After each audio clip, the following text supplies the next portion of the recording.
Hey, it's Anthony, and welcome back to the ADTX channel.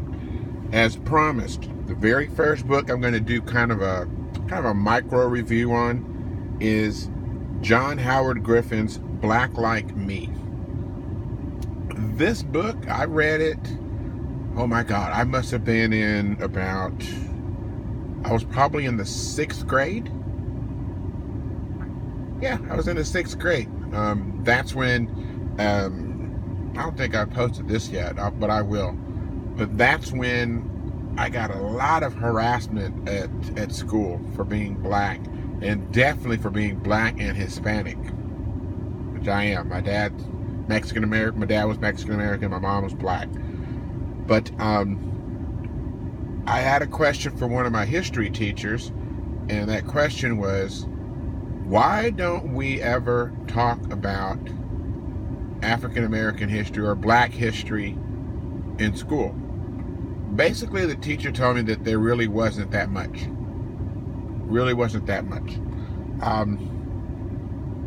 Effectively, it was white folks went to Africa, grabbed a bunch of black folks, brought them to the U.S., brought them to America, not the U.S., wasn't the U.S. then, brought them to America and made them slaves. Lincoln freed the slaves. Then, of course, Martin Luther King ended up getting killed. Malcolm X the racist, and that was pretty much it. That was what we were taught in school. When I told my parents this, they bought me what's called a set of what's called the Ebony Encyclopedia. So I started reading it, and I started reading everything I could find on African American history, the African American experience, etc. Because like everybody else, I want to know, where I come from, these feelings that I have and the experiences that I go through. Are they just my experiences, just my feelings? Or does every black person or every black kid go through this? I came across this particular book by John Howard Griffin, Black Like Me. He was, I don't know if he's still alive or not. I don't know, probably not, but I'll have to check and see. But I do know that he was a journalist. He was a white guy, and he effectively wanted to know, okay, what is it like to be black? He knew what it was like to be white in America, but what is it like to be black in America? Totally different experience. I can tell you in a nutshell, he went and took some sort of medication, and he cut his hair. The medication caused his skin to turn dark, very dark, in fact. And you can see the picture right there. That's him. That's him right there. And then, of course, he wandered around the South, I think it was the South, for a few weeks, and he started to see exactly what it was like to be an African American, to be black, in about, I think it was the 1950s.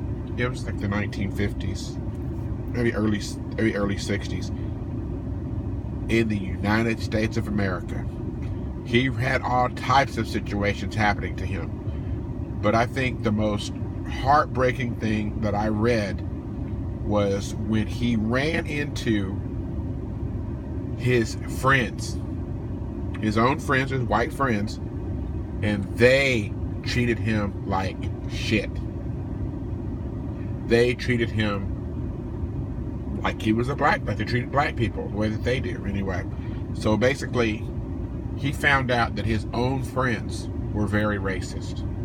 Now, of course, I'm not going to read the entire book on this video for a few reasons. One, I don't have time for that. Two, I want people to go out and buy these books. Of course, I'm going to have links to my blog onto this YouTube channel. I'm going to have it on there soon. My blog, of course, is the African American Book Blog, and it's a WordPress website. And of course, I'm going to have links on there, hopefully, where you can click, where you can go ahead and buy it through, hopefully, maybe Amazon or Ape Books or someplace like that. But I'm working on the affiliate links. But the main thing is, I want people, whether they are African American, whether they're call themselves black, whether they're from Africa, whether they're white, whether they're Hispanic, whether they are Asian, whatever race you are, male, female, straight, gay, whatever. I want people to actually go out, buy these books that I'm talking about, read them. That way you can learn things from an African American point of view. You can learn about our experiences, you can learn our history, etc., our ideas, how we might be able to improve our community, etc. But this one I recommend because on Facebook and YouTube, I've seen a lot of people, and I hate to say it, but it's normally white people who talk about all the benefits that black people get being here in the U.S. You know, how the color of your skin is not a stigma. The color of our skin is not a stigma, I should say. So I would definitely recommend people read this book, because this man actually lived like a black person for a short while. And all he did, remember, all he did was change his skin color, and he cut his hair so that it was short. That's the only thing that he did. He didn't change how he talked. He didn't change, I don't think he changed where he went or anything. No, he didn't change where he went very much. But basically all he did was change his skin color and cut his hair, and then go outside and just live his life. And he got to experience what it was like, or what it's like to be a black person in the United States. Now keep in mind, this was, I want to think it was mid 50s to early 60s. So it was really a different world back then. It was a different USA. The racism was obviously more blatant, but he did it. So he actually got a taste of it. On the back of the book, we get some information here. It says, the history-making classic about crossing the color line in the segregated South. There we go. In the deep South of the 1950s, a color line was etched in blood across Louisiana, Mississippi, Alabama, and Georgia. And they left Texas out, but Texas was definitely in there. Journalist John Howard Griffin decided to cross that line using medication that darkened his skin to deep brown. He exchanged his privileged life as a Southern white man for the disenfranchised world of an unemployed black man. What happened to John Howard Griffin from the outside and within himself as he made his way through the segregated Deep South is recorded in this searing work of nonfiction. So that means, like I said, he actually did it, and this actually happened. His audacious, still chillingly relevant eyewitness history is a work about race and humanity every American must read. I don't think it should be every American. I think everyone all over the world should read this. Because the things that black folks are put through here in the U.S. are not just happening in the U.S. They happen all over the world. England, they happen in Latin America, happens in Asia. And if you don't believe me there, you can check out the YouTube channel of Winner Lao Wai in China. Let's see here. We got the San Francisco Chronicle says, essential reading, a social document of the first order, providing material absolutely unavailable elsewhere with such authenticity that it cannot be dismissed. A stinging indictment of thoughtless, needless inhumanity. No one can read it without suffering. That's the Dallas Morning News.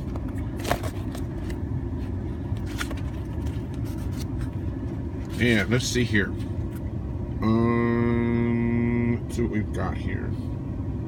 Here's the preface. preface says,